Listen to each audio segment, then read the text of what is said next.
नमस्कार, welcome to world decode 247। Now किस पर हुआ? ट्रम्प ने कहा वार इज ओवर, बट सिर्फ 4 दिन बाद ही गाजा में इजराइल ड्रोन्स फिर से उड़ रहे हैं और 6 पालेस्तीनियंस मारे जा चुके हैं। अब सवाल उठता है, क्या ये शांति समझौता था या कि पॉज बटन जिससे दुनिया को दिखाया जाए कि सब ठीक है? क्योंकि जो तस्वीर गाजा से आ रही है वो कुछ और ही कहानी कह रही है। अब थोड़ा पीछे चलते हैं। डोनाल्ड ट्रंप का ये केसफायर डील 20 पॉइंट का पीस प्लान पिछले हफ्ते इजिप्ट में साइन हुआ था। दुनिया के 20 बड़े नेता मौजूद थे और ट्रंप ने इसे the deal that ends the longest war कहा था। ये वही गाजा है जहां पिछले सालों में लगातार खून बहता आया है, bombings, blockade, hunger and hopelessness. और अब जब एक क्रिसफायर हुआ, लोगों को लगा चलो कुछ राहत मिलेगी, घर लौटेंगे, बिजली आएगी, बच्चों को दवा मिलेगी, शायद खाना भी। लेकिन सिर्फ 4 दिन बाद इजराइल फोर्सेस ने फिर हमला कर दिया। ट्यूसडे की सुबह सुजिया नेवरूर गाजा सिटी 5 पैलेस्टीनियंस अपने टूटे घरों को देखने गए थे। ना हथियार, ना कोई हमला, बस अपने मलबे में बाकी चीजें ढूंढने गए थे। और तभी इजराइल ड्रोन्स ने स्ट्राइक कर दी। आईडीएफ यानी इजराइल डिफेंस फोर्सेस ने बयान दिया, they cross the yellow line boundary and approach troops. मतलब क्रिसफायर के बावजूद जो बफर जोन बना था वहां गलती से या जानबूझकर कुछ लोग चले गए और उनके जवाब में fire to remove the threat कर दिया गया।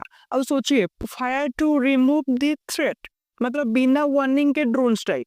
क्रिसफायर के सिर्फ 4 दिन बाद इस हमले में 6 पैलेस्टीनियंस मारे गए, 5 सुजिया में और एक खान यूनिस में। आईडीएफ का दावा वार्निंग दी गई थी पर उन्होंने पीछे नहीं हटे। लेकिन लोकल रिपोर्ट्स कहती है वो सिविलियंस थे, कोई हथियार नहीं, कोई गोलीबार नहीं। तो सवाल ये है, अगर किसफायर के नियम साफ साफ कहते हैं कि नो एरियल और आर्टिलरी ऑपरेशंस, तो फिर ड्रोन्स ने उड़ान कैसे भरी? अब देखिए, इजराइल ने कहा कि गाजा रेसिडेंट्स को येलो लाइन से दूर रहना चाहिए, लेकिन वही इजराइल अब 53% गाजा एरिया पर कंट्रोल रखे हुए हैं। क्रिसफायर में लिखा था मिलिट्री विड्रॉल इन फेजेस, पर ग्राउंड रियलिटी ये है कि इजराइल ट्रूस वहीं तैनात है। सो बेसिकली ये क्रिसफायर पेपर पर था, फील्ड पर नहीं। और जब हमास ने कहा this is a violation of ceasefire, तो दुनिया के ज्यादातर लीडर्स चुप रहे। क्यों? क्योंकि सब इस डील को ट्रम्प सक्सेस स्टोरी की तरह दिखना चाहते हैं। कोई नहीं चाहता कि ये डील कोलैप्स होते दिखे। और अब सुनिए, उसी दिन इजराइल ने गाजा की ह्यूमैनिटेरियन एड भी आधी कर दी। डील के मुताबिक 600 ट्रक्स रोज आने थे, लेकिन इजराइल ने कहा अब सिर्फ 300 ट्रक्स जाएंगे। क्यों? क्योंकि हमास ने हॉस्टेजेस वापस नहीं किए। इजराइल का कहना 28 में सिर्फ 4 डेड बॉडीज वापस मिले हैं। पर यूएन स्पेशल दूत अल्वानिज ने कहा ceasefire according to Israel means you क्रिस आई फायर, यानी जो क्रिसफायर है वो सिर्फ एक पक्के के लिए है। हमास कुछ करे तो वायलेशन, इजराइल करे तो सिक्योरिटी रेस्पॉन्स। अब जरा ट्रम्प की तरफ चलते हैं। उन्होंने इजिप्ट समिट में कहा था this is my greatest deal ever, the war is over. उनका टोन याद है, सारी कैमरास के सामने विक्टोरी पोज में बोले मिडिल ईस्ट विल नॉर्मलाइज। पर ग्राउंड पर क्या नॉर्मलाइज हुआ?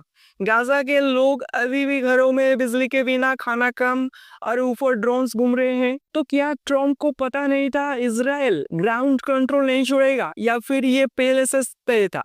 कुछ एनालिस्ट कह रहे हैं ये क्रिसफायर एक कंट्रोल्ड फ्रीज था, मतलब जंग रोक दो पर कंट्रोल मत छोड़ो। दुनिया को दिखाओ पीस, पर जमीन पर वही कब्जा रखो। देखिए, हर पीस डील की एक फाइन प्रिंट होती है और इस बार के फाइन प्रिंट में इजराइल के लिए कई लूप होल्स छोड़े गए, जैसे IDF troops remain behind the yellow line for security reason, surveillance drone for monitoring peace, air space control for coordination. मतलब Gaza technically free, practically occupied. और अब जब ये ड्रोन स्ट्राइक हुआ तो इजराइल कह सकता है we were defending the yellow line. और यही है वो ट्रिकी पार्ट, क्रिसफायर को डिफेंसिव ऑपरेशन कहकर तोड़ा जा सकता है। अब आप सोचेंगे यूएन, यूएस या अरब लीग ने कुछ बोला? यूएन दूत ने शार्पली क्रिटिसाइज किया, पर बाकी देशों ने चुप्पी साध ली, क्योंकि कोई भी ट्रम्प के हिस्टोरिक डील पर पब्लिकली डाउट नहीं डालना चाहता। और ये वही पैटर्न है, पहले पीस अनाउंसमेंट, फिर साइलेंस ऑन वायोलेशन। रिमेंबर 2020 के अब्राहम अकर्स, उस वक्त भी यही हुआ था, डील साइन हुई पर ग्राउंड्स पर वायलेंस बढ़ा। अब जरा आप सोचिए, अगर सीज़फायर सच में पीस होता तो क्या गाजा में फिर से वॉर से गिरती? और अगर ट्रम्प सच में मीडिएटर होते तो क्या इजराइल इतनी जल्दी डील टूटता? और अगर इजराइल का एक्शन जस्टिफाइड था तो फिर सिविलियंस क्यों मरे? क्या ये सब टेस्टिंग फेज था, ये देखने के लिए कि इंटरनेशनल कम्युनिटी कितना टॉलरेट करेगी? गाजा के साथ ये पहली बार नहीं हुआ।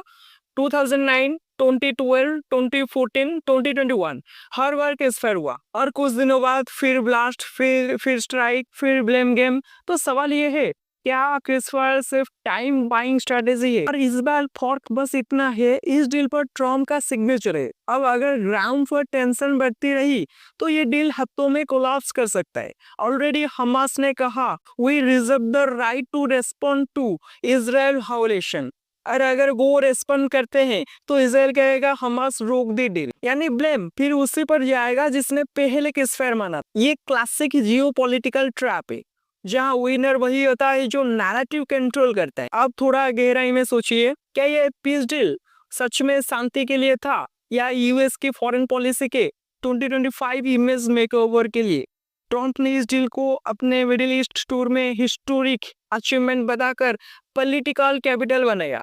मीडिया में हेलेंस चली, ट्रम्प एंड द गाजा हुआ। लेकिन अब जब फिर से खून बहा तो व्हाइट हाउस प्रेस में टॉपिक बदल गया। टेक्निकल वायोलेशन, लोकल मिसकम्युनिकेशन, क्या ये सब पहले से प्लान था? एक controlled evolution of peace. Local reports कहती है लोगों में गुस्सा और डर दोनों है, कोई नहीं जानता कब केसफायर खत्म माना जाएगा। एक आई विटनेस ने कहा, we thought we could finally go home, but drones came before we reached our doors. सुनने में कितना छोटा लगता है ना, लेकिन यही वो लाइन है जो बता दी है कि ये पीस नहीं, एक पॉज है। तो अब आपके सामने पूरा पिक्चर है।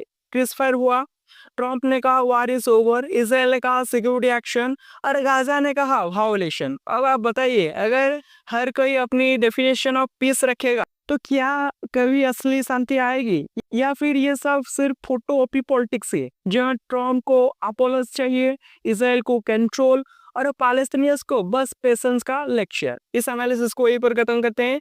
वीडियो पसंद आएगा तो वीडियो को लाइक कीजिए, शेयर कीजिए और चैनल को सब्सक्राइब कीजिए। Thank you, have a good day. मिलते हैं नेक्स्ट वीडियो में।